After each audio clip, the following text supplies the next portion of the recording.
60 साल से कांग्रेस की सरकार ने जो नहीं किया वो हम कर दिखाएंगे। ये वायदा था कैंडिडेट नरेंद्र मोदी का। ये कहा कि अच्छे दिन हम लाएंगे। अब करीब 20 महीने हो चुके हैं। नरेंद्र मोदी को देश के नेताओं ने, देश के लोगों ने बतौर प्रधानमंत्री आजमा लिया है। सबसे पहले खुर्शीद साहब आपसे शुरू करते हैं। विपक्ष की नजर से आप देखते हैं तो क्या बदला है हिंदुस्तान? सकारात्मक तरीके से बदला है, नकारात्मक तरीके से बदला है, किस रूप में बदला है हिंदुस्तान? 20 महीनों में बहुत कुछ होता नहीं है। हो जाए तो एक अजूबा होगा, एक मिरेकल होगा, लेकिन किस दिशा में हम जा रहे हैं वो स्पष्ट हो जाता है। उसके संकेत बहुत स्पष्ट दिख रहे हैं और मैं ये मानता हूं कि जो संकेत दिख रहे हैं वो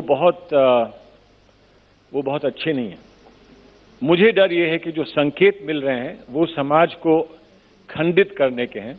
जो सबसे बड़ी चुनौती थी जिस वक्त मोदी जी की सरकार बनी थी कि इस देश को भ्रष्टाचार मुक्त किया जाए, करप्शन मुक्त किया जाए और एक अच्छा शासन, एक अच्छा सुशासन का माहौल बने।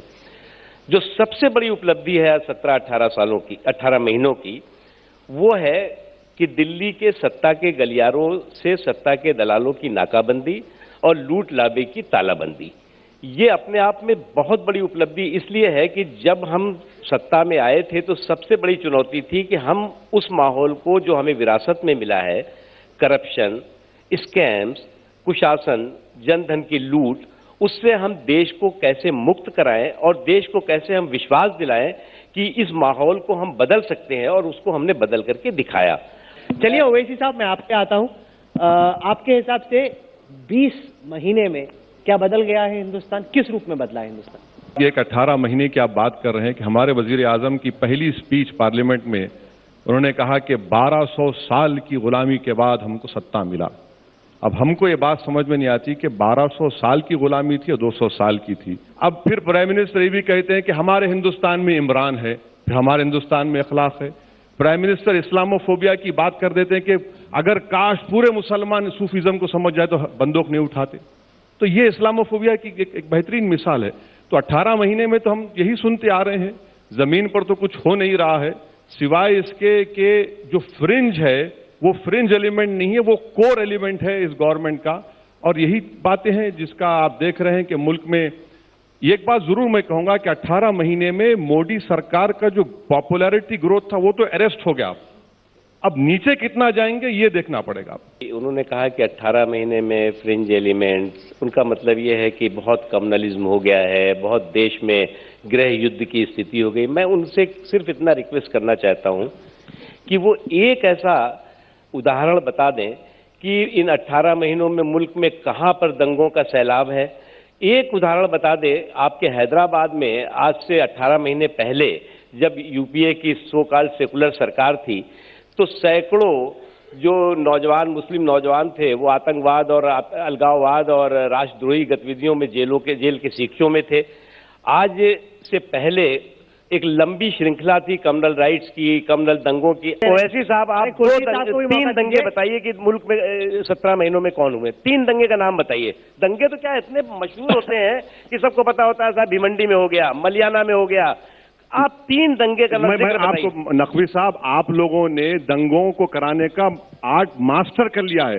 अब बड़े नहीं हो रहे हैं, आप आइसोलेटेड कराते हैं, रोक देते हैं। आइसोलेटेड कराते हैं मध्य प्रदेश में, आप केवल अफवाह फैला रहे हैं। और इसलिए आप अगर कोई बात कह रहे हैं तो उसको तर्क के साथ कहना चाहिए। आज देश एक है, टॉलरेंस इस देश के डीएनए में है।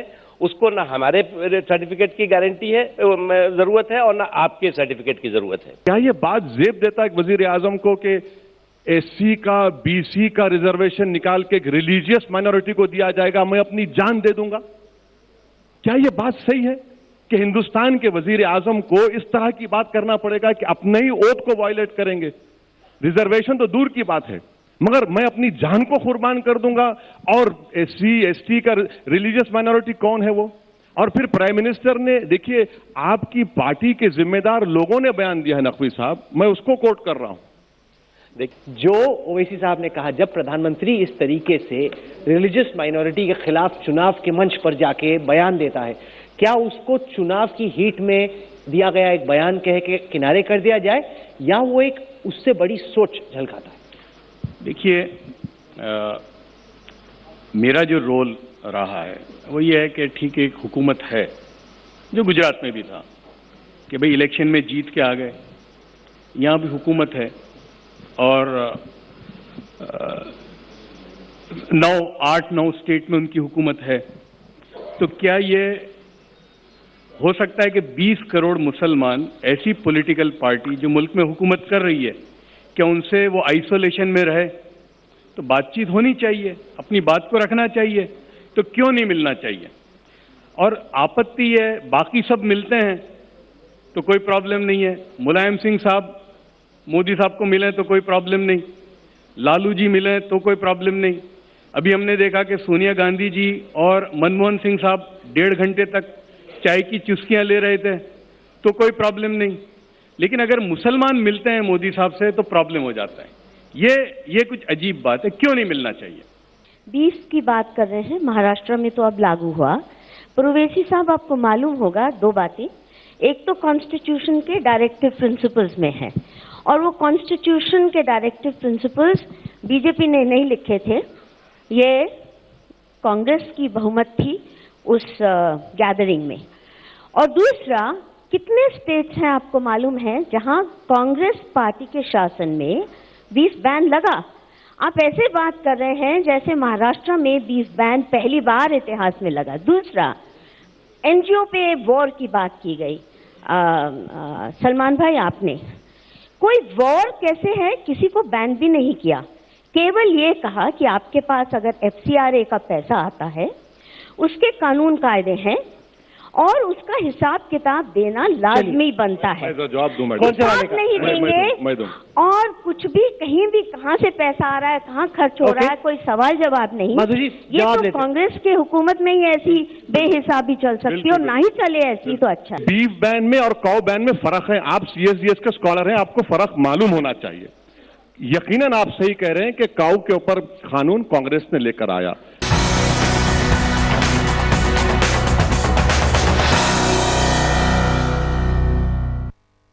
हाल फिलहाल में इंटॉलरेंस की बहुत बात चली है कि इंटॉलरेंस जिस देश में बढ़ता जा रहा है, आपकी सरकार आने के बाद तो मतलब ऐसा इंटॉलरेंस बढ़ा कि लोगों ने अवार्ड्स वापसी शुरू कर दी।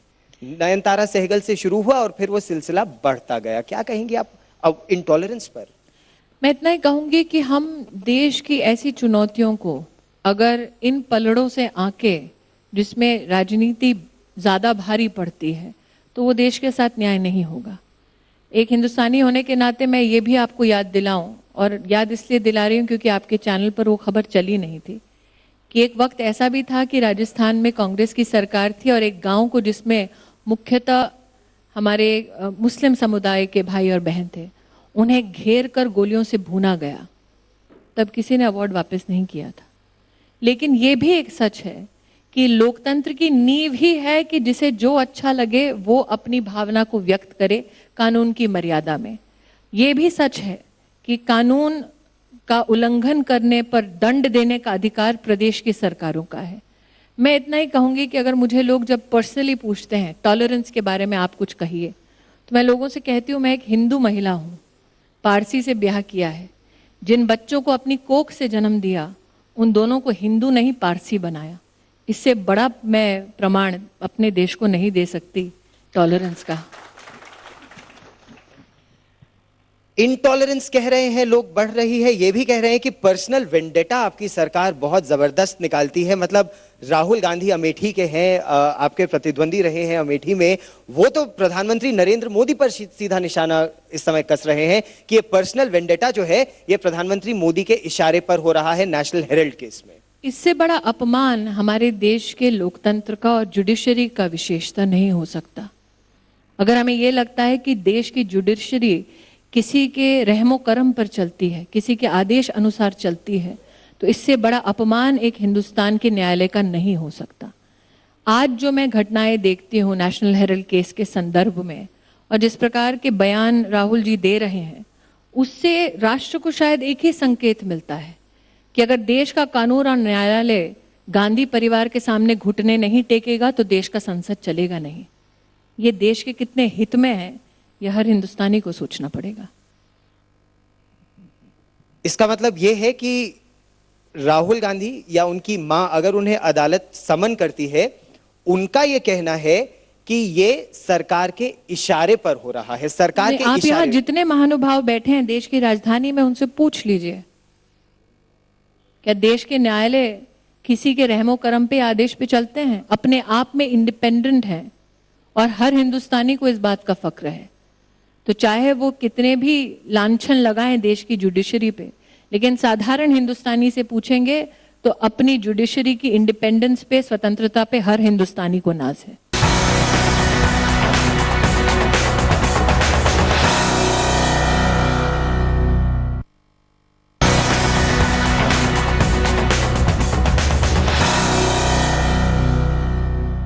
It's up to us to educate people and explain to people that there are certain animals walking across the streets in most metropolitan cities in India, but that does not mean that we are not educated. But that's the way people think. Stereotypes पर आपने बात की है कि stereotype शायद लोग पालते हैं और इसलिए प्रेजुडिस से देखते हैं। हिंदुस्तान में आजकल इनटॉलरेंस पर बहुत चर्चा चल रही है सडनली। हाँ जी। आपकी क्या राय है उस पर? आई थिंक कि जब भी कोई भी डायलॉग शुरू होता है बहुत अच्छी बात होती है।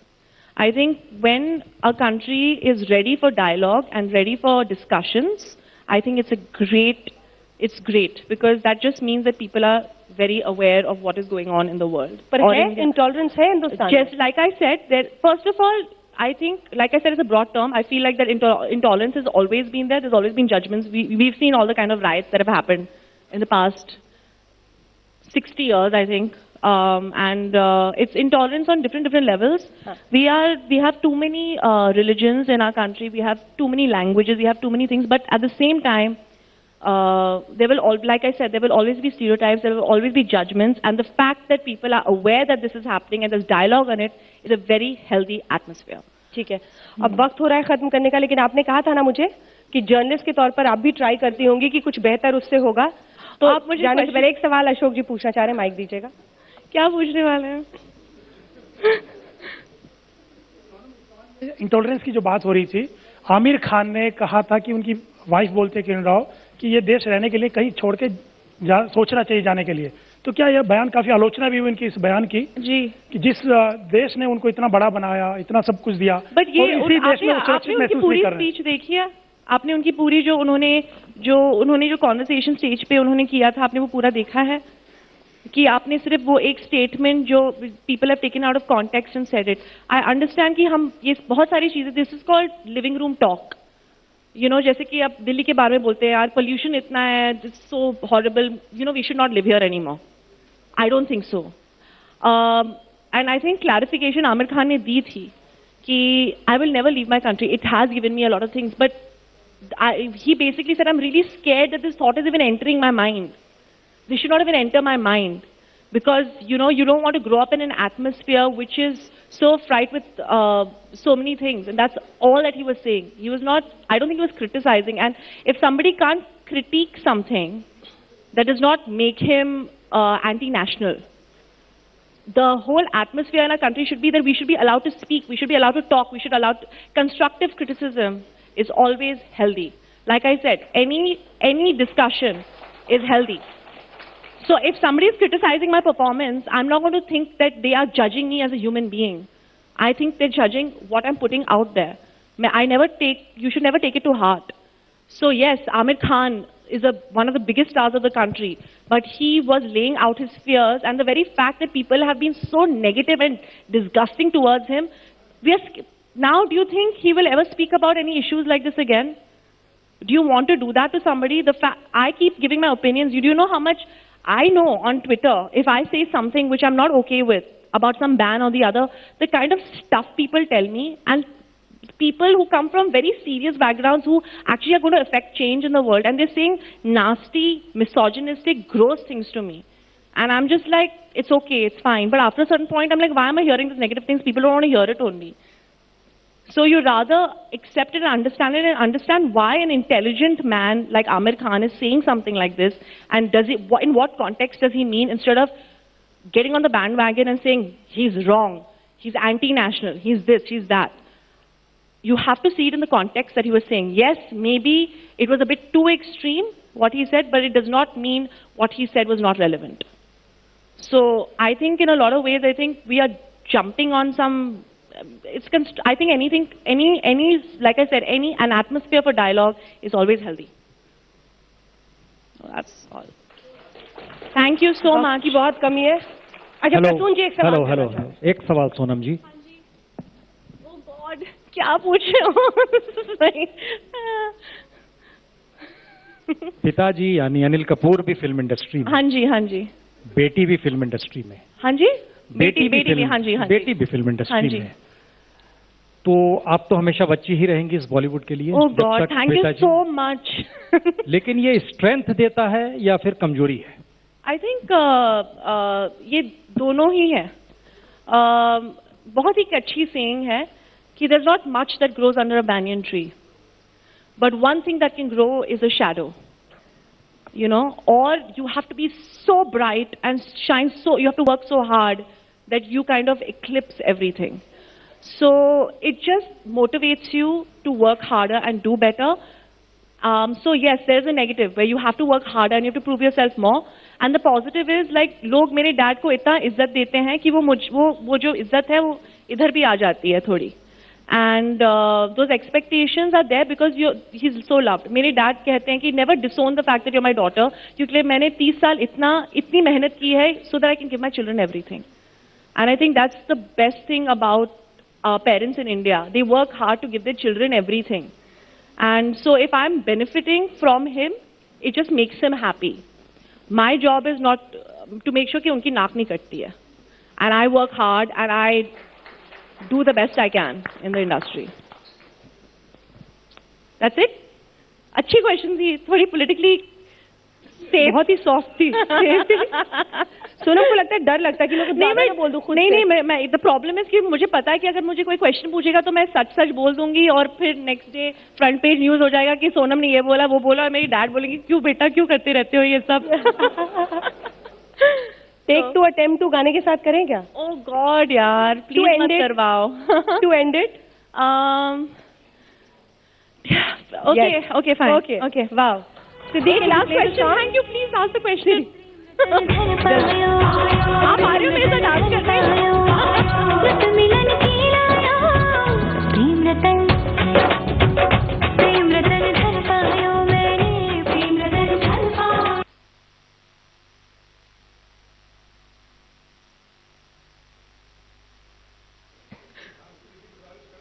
हाँ जी. मैं ये पूछना चाहूंगा सिर्फ कि अलग अलग किस्म की फिल्में बन रही हैं आज, जो अगर बिजनेस के पॉइंट ऑफ व्यू से देखें तो आज और ज्यादा अच्छा काम हो रहा है जी. तो इस दौरान रियल लाइफ और रियल लाइफ स्टोरीज से भी लोग प्रेरित हो रहे हैं. हाँ अभी जी. आप एक ऑटोबायोग्राफिकल फिल्म करने वाली हैं. हाँ जी. उसके बारे में कुछ बताएं, काफी संजीदा विषय है. नीरजा. Thank you. मेरी नीरजा बनोत जो थी, she is the youngest recipient of the Ashok Chakra. आप सबको पता है कि अशोक चक्र क्या है. It's the award for bravery in peace time.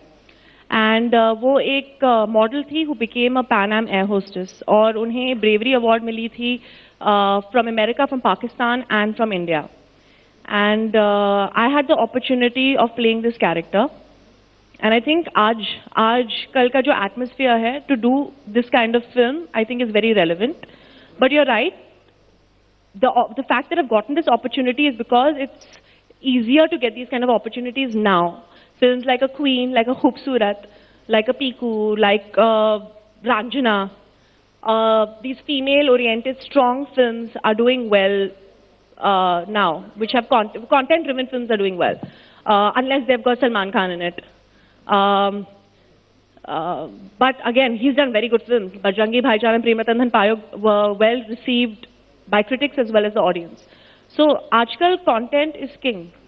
और जो भी I think honestly बनाया जाता है, if anything is got good content, if anything has relevance to what people are feeling right now, then it does well. I think the audience has become intelligent. Thank you. Siddhi.